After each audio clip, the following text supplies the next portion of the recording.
इस मूवी की शुरुआत सन 1968 के समय से होती है और हम पॉल और आयरिस नाम के कपल को देखते हैं। पॉल आयरिस को सरप्राइज करने के लिए स्काई व्यू नाम के टावर पर लेकर आता है, जिसकी आज ओपनिंग है। आयरिस इस सरप्राइज से बहुत खुश होती है। ये दोनों इस टावर के साथ अपनी एक पिक्चर भी लेते हैं, जिसके बाद ये दोनों टावर के टॉप पर आ जाते हैं, जहाँ पर एक रेस्टोरेंट होता है। रेस्टोरेंट की छत पूरी कांच की थी, जिससे नीचे से पूरा टावर नजर आ रहा था। आयरिस खुश होकर पॉल की पॉकेट में रोज लगाने लगती है, तो उसे उस रोज से एक कांटा चुभ जाता है और आयरिस की उंगली से खून निकलने लगता है। आयरिस जब ऊपर से नीचे देखती है तो उसे बहुत ज्यादा घबराहट होने लगती है और उसकी वजह से उल्टियां लग जाती है। आयरिस भीड़ से निकलकर कोने में आकर खड़ी हो जाती है। तभी उसके पास रेस्टोरेंट में आई एक सिंगर आती है, जो आयरिस को ऐसे देखकर समझ जाती है कि आयरिस प्रेग्नेंट है। आयरिस को भी आज ही पता चलता है कि वो प्रेग्नेंट है। यहाँ आयरिस उस सिंगर के बेटे से भी मिलती है, जो बहुत ज्यादा उदास होता है क्योंकि उसे भी आयरिस की तरह ऊंचाई से डर लग रहा था।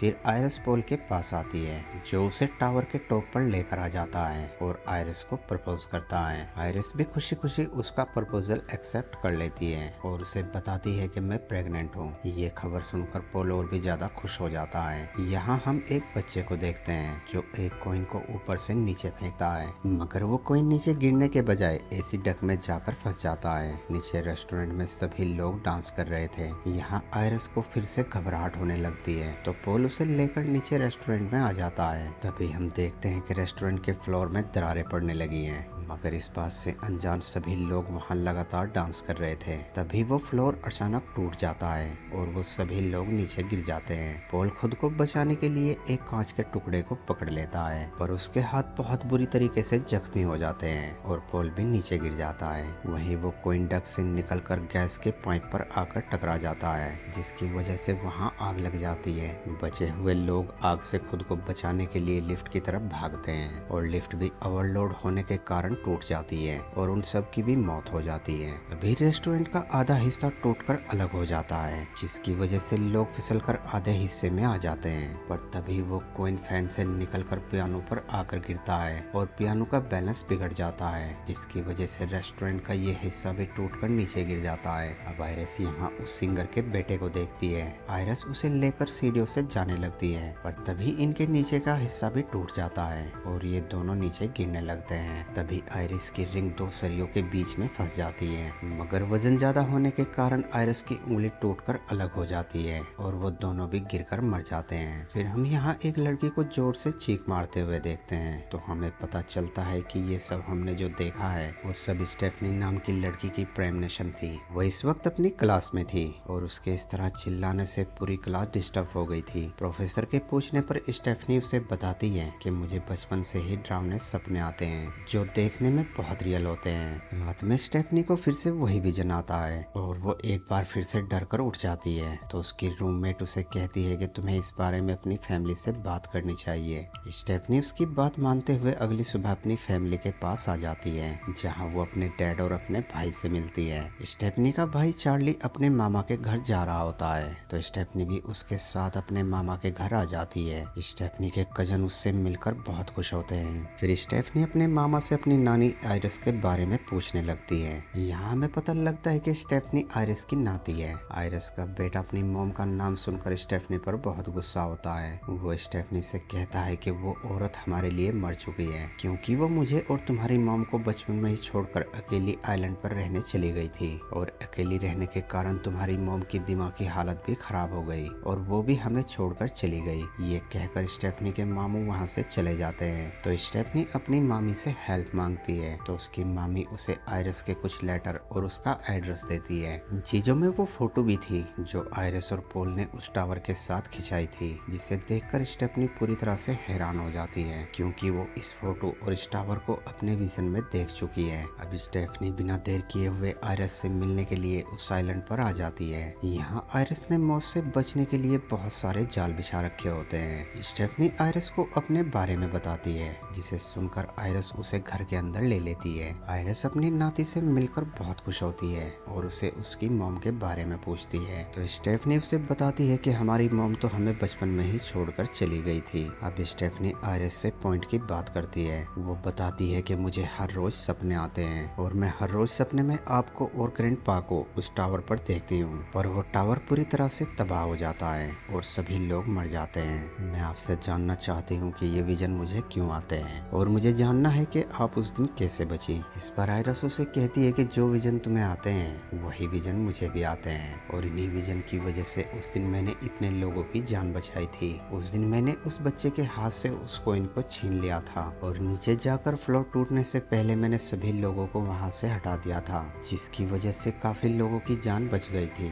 मगर मौत ने फिर अपना खेल खेलना शुरू कर दिया। मैंने उस दिन जितने भी लोगों की जान बचाई थी मौत ने उन्हें चुन चुन कर मार दिया। पर हैरान कर देने वाली बात यह थी कि मौत उनके साथ साथ उनके बच्चों को भी मार रही थी। लेकिन मुझे मौत का खेल समझ आ गया था कि वो उनके बच्चों को क्यों मार रही है, क्योंकि अगर ये लोग उस हादसे में मारे जाते तो ये बच्चे पैदा ही ना होते। और मौत ने तुम्हारे ग्रैंडपा को भी कैंसर के मुंह में ले जाकर मारा था, जिसके बाद मैं समझ गई कि अगला नंबर मेरा है। इसीलिए मैं मौत से बचने के लिए इस आइलैंड पर आकर छिप गई, क्योंकि अगर मैं मर गई तो उसके बाद तुम्हारा नंबर होगा, यानी मौत तुम्हें और तुम्हारे कजन सबको एक एक करके मार देगी। साथ ही वो स्टेफनी को बताती है कि तुम्हें ये विजन इसलिए आ रहे हैं कि मौत ने उन सबको मार दिया है और अब अगला नंबर हमारा है। ये सुनकर स्टेफनी बहुत ज्यादा डर जाती है। तो आयरिस उसे एक बुक देती है जिसमें उस हादसे में बचने वाले लोगों की मौत कैसे हुई थी वो सारी डिटेल थी। साथ ही आयरिस ने अब तक मौत को कैसे चकमा दिया उस तरीके के बारे में भी लिखा था। पर स्टेफनी को ये सारी बातें बकवास लगी और उसने उस बुक को लेने से भी मना कर दिया और अपनी नानी से कहा कि मैं तुमसे मिलने फिर आऊंगी। ये कहकर स्टेफनी वहाँ से बाहर आ जाती है। पर आयरिस जानती है कि अब मौत उसकी फैमिली के पीछे है, इसीलिए आयरिस आज बरसों बाद उस घर से बाहर निकलती है और स्टेफनी को रोक कर वो बुक देती है और उसे बताती है कि मौत तुम्हारे पीछे आएगी और उसे चकमा देने के लिए तुम्हें इस बुक की जरूरत पड़ेगी। पर स्टेफनी को आयरिस की बातों पर अब भी विश्वास नहीं होता। तो आयरिस उसे कहती है कि तुम्हें मेरी बात पर अभी विश्वास हो जाएगा,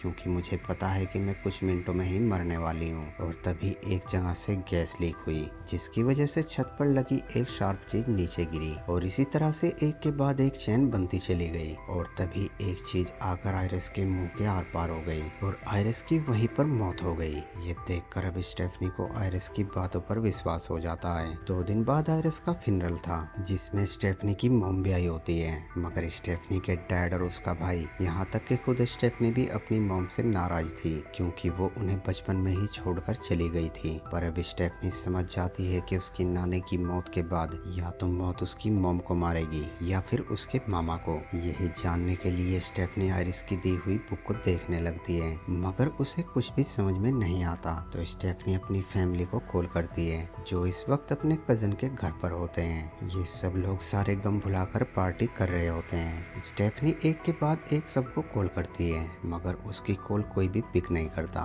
यहाँ पर हमें दिखाया जाता है कि मौत ने अपना खेल शुरू कर दिया था। यहाँ पर एक गिलास टूटा और कांच का टुकड़ा बर्फ में जाकर गिर गया। वो सब लोग उसी जगह से बर्फ ले रहे थे। ये कांच का टुकड़ा बर्फ के साथ स्टेफनी के मामा के गिलास में चला गया, पर वो अपना गिलास फिलहाल दूर रख देते हैं। साथ ही यहाँ हम देखते हैं कि कोई ना कोई चीज हर एक आदमी की जान लेने के लिए तैयार थी, जैसे किसी ने सब कुछ किसी प्लान के तहत कर रखा हो। तभी अचानक स्टेफनी के मामा का गिलास नीचे गिर जाता है और वो कांच का टुकड़ा जमीन पर सीधा खड़ा हो जाता है। अब जैसे ही स्टेफनी के मामू वहाँ से गुजरते हैं तो वो कांच का टुकड़ा उनके पैर के अंदर घुस जाता है, जिसकी वजह से वो जमीन पर गिर जाते हैं। और अगले ही पल वहाँ पर रखी एक बड़ी सी लकड़ी घास काटने वाली मशीन पर आकर गिरती है और वो मशीन ऑन होकर स्टेफनी के मामू के मुंह पर आ जाती है, जिसकी वजह से उनकी बहुत दर्दनाक मौत हो जाती है। उनकी इस भयानक मौत से सभी लोग बहुत ज्यादा डर जाते हैं। अब स्टेफनी को आयरिस की कही बात पर और भी पक्का यकीन हो जाता है।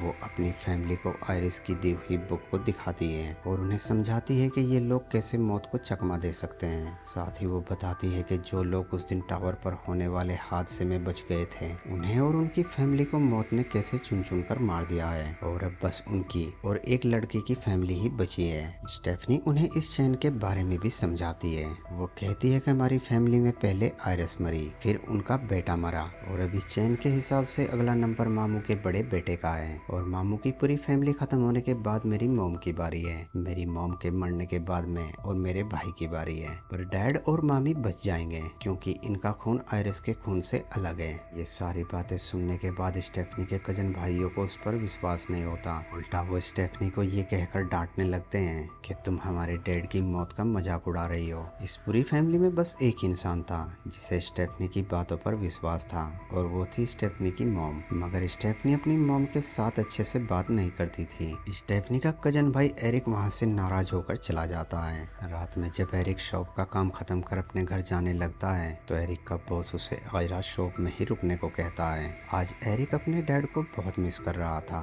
तो वो शॉप बंद होने के बाद अपने हाथ पर डैड नाम का टैटू बनाता है। एरिक अपने नाक में एक रिंग पहना करता था, तभी अचानक फैन ऑन हो जाता है और एक बड़ी सी जंजीर फैन में लिपट कर एरिक की नोज रिंग में फंस जाती है, जो एरिक को ऊपर उठा लेती है। अफरा-तफरी में एरिक वहां रखे केरोसिन को गिरा देता है, जिसकी वजह से वहां पर आग लग जाती है। एरिक किसी तरह खुद को आजाद कर लेता है, मगर आग में गिरने के कारण एरिक का हाथ जल जाता है। जब स्टेफनी को ये बात पता चलती है तो वो अपने भाई को लेकर एरिक की शॉप पर जाने लगती है, पर तभी एरिक उनकी गाड़ी के सामने आ जाता है। स्टेफनी उसे बताती है कि मुझे पता चल चुका है कि अगला नंबर तुम्हारा है, पर एरिक को स्टेफनी की बातों पर विश्वास नहीं होता। तभी एक ट्रक बहुत तेजी से एरिक को छू कर गुजरता है।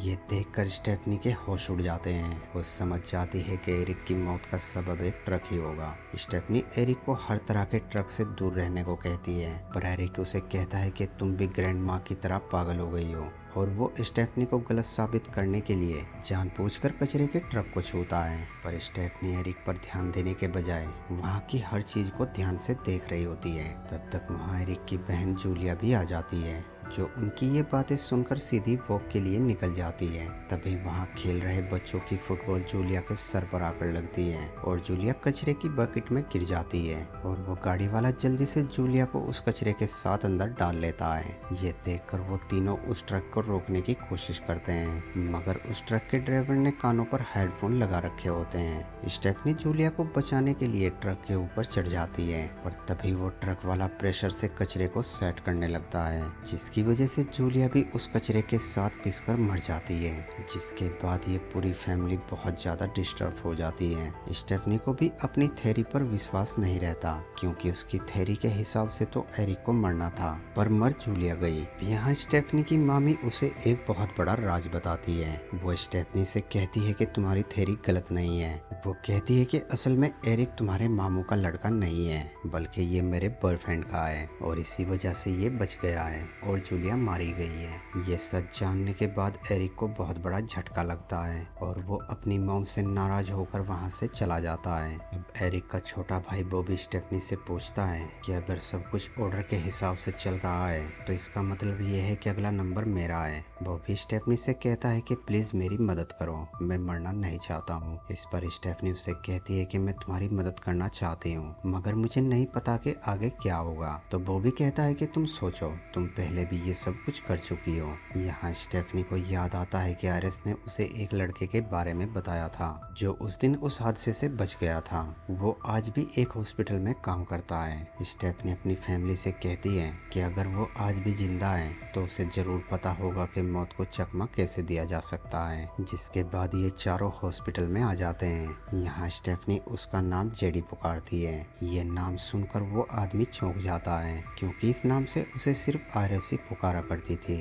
यहाँ स्टेफनी जेडी से पूछती है कि आप आयरिस को कैसे जानते हो, तो वो उन्हें बताता है कि जिस दिन वो टावर वाला हादसा हुआ था मैं वहीं पर मौजूद था, मुझे बचाने वाली आयरिस ही थी। यहाँ हमें पता चलता है कि जेडी उसी सिंगर का बेटा है। स्टेफनी जेडी से पूछती है कि क्या आपके अलावा और कोई भी जिंदा है जो इस हादसे से बचा था। कि हाँ, 2 और लोग जिंदा हैं, मगर उन दोनों पर मौत ने अपनी जीत हासिल की, क्योंकि मौत ने तो उन्हें मार दिया था, पर डॉक्टरों ने कुछ देर बाद उन्हें दोबारा जिंदा कर दिया था और उस दिन से मौत ने उनका पीछा छोड़ दिया था। ये सुनकर एरिक को एक आइडिया आता है। वो बॉबी से कहता है कि क्यों ना हम भी पहले तुम्हें मार दें और उन लोगों की ही तरह डॉक्टर के द्वारा तुम्हें जिंदा किया जा सके। ऐसा करने से ये चेन टूट जाएगी और हम सब बच जाएंगे। ये आइडिया बॉबी को पसंद आता है, मगर दिक्कत ये थी कि उसे मारा कैसे जाए। तो एरिक उसे कहता है कि तुम्हें पीनट से एलर्जी है, क्यों ना तुम्हें पीनट खिलाकर मारा जाए। इसके बाद ये दोनों भाई स्टेफनी को बताए बिना एक मशीन के पास आ जाते हैं और पीनट निकालने लगते हैं, पर वो मशीन किसी तरह खराब हो जाती है। तो एरिक उसे तिरछी कर पीनट निकालने लगता है, पर ऐसा करने में उस मशीन का एक स्प्रिंग बाहर आ जाता है। जिसके बाद एरिक बॉबी को लेकर एक कमरे में आ जाता है और उसे कहता है कि तुम यहीं पर रुको, मैं तुम्हारे लिए एक एंटी एलर्जिक लेकर आता हूँ। एरिक जैसे ही दरवाजा बंद करता है तो वहाँ पर कुछ चीज एमआरआई मशीन के बटन पर आकर गिरती है, जिसकी वजह से वो मशीन ऑन हो जाती है। कुछ देर बाद ही एरिक वहाँ पर वापस आ जाता है और तब तक एमआरआई मशीन अपनी मैग्नेटिक रेस पर आ जाती है, जिसकी वजह से वो लोहे की सारी चीजों को अपनी तरफ खींचना शुरू कर देती है। अब एरिक जो कि अपने पूरे शरीर पर रिंग पहना करता था, वो मशीन उसे व्हीलचेयर के साथ अंदर खींच लेती है और एरिक की बहुत भयंकर तरीके से मौत हो जाती है। बॉबी यहाँ से भागने की कोशिश करता है, पर तभी बाहर खड़ी उस मशीन का वो स्प्रिंग आकर बॉबी के सर के आर पार हो जाता है और बॉबी की भी मौत हो जाती है। अब इस फैमिली में बस 3 लोग ही बचे होते हैं। स्टेफनी समझ जाती है कि अब उसकी मॉम की बारी है, यानी अगर स्टेफनी को खुद और अपने भाई को बचाना है तो उसे किसी भी तरह अपनी मॉम को सेफ रखना होगा। इसीलिए स्टेफनी अपनी मॉम से कहती है कि आपको सेफ रखने के लिए हमें आपको उसी घर में ले जाना होगा जहाँ पर आपकी मॉम आयरिस रहती थी। अपने बच्चों की जान बचाने के लिए स्टेफनी की मॉम उसकी बात मान लेती है। तभी हम देखते हैं कि स्टेफनी के हाथ में जो आयरिस की बुक थी, उसके अंदर से एक कॉइन निकलकर बाहर गिरता है, जिसे एक ओल्ड लेडी उठाकर अपने पास रख लेती है। जिसके बाद ये तीनों आयरिस के घर पर आ जाते हैं। स्टेफनी अपनी मॉम को जल्दी से घर के अंदर जाने को कहती है, पर यहाँ हमें दिखाया जाता है कि इस घर में तो पहले ही गैस लीकेज और शॉर्ट सर्किट हो रहा है। स्टेफनी की मॉम जैसे ही घर के अंदर आती है तो वहाँ पर एक बहुत बड़ा ब्लास्ट होता है, जिसकी वजह से स्टेफनी की वैन पानी में गिर जाती है और स्टेफनी डूबने लगती है। अंदर स्टेफनी की मॉम बहुत बुरी तरीके से जल गई थी, पर वो देखती है कि उसके बेटे के ऊपर एक टावर गिरने वाला है। वो जल्दी से भागकर अपने बेटे को वहाँ से हटा देती है और खुद उस टावर के नीचे दबकर मर जाती है। अब स्टेफनी का भाई स्टेफनी को बचाने के लिए जल्दी से पानी के अंदर कूद जाता है। वो जब स्टेफनी को पानी से बाहर निकालता है तो वो देखता है कि स्टेफनी मर चुकी है, तो वो उसे सीपीआर देता है, जिसकी वजह से स्टेफनी दोबारा जिंदा हो जाती है। इस बात से ये दोनों बहुत खुश होते हैं। इन्हें लगता है कि स्टेफनी मरकर दोबारा जिंदा हुई है, तो इन्होंने मौत की चैन को तोड़ दिया है। फिर हमें कुछ महीने बाद का सीन दिखाया जाता है। अब ये दोनों भाई बहन अपने डैड के साथ बहुत खुश थे।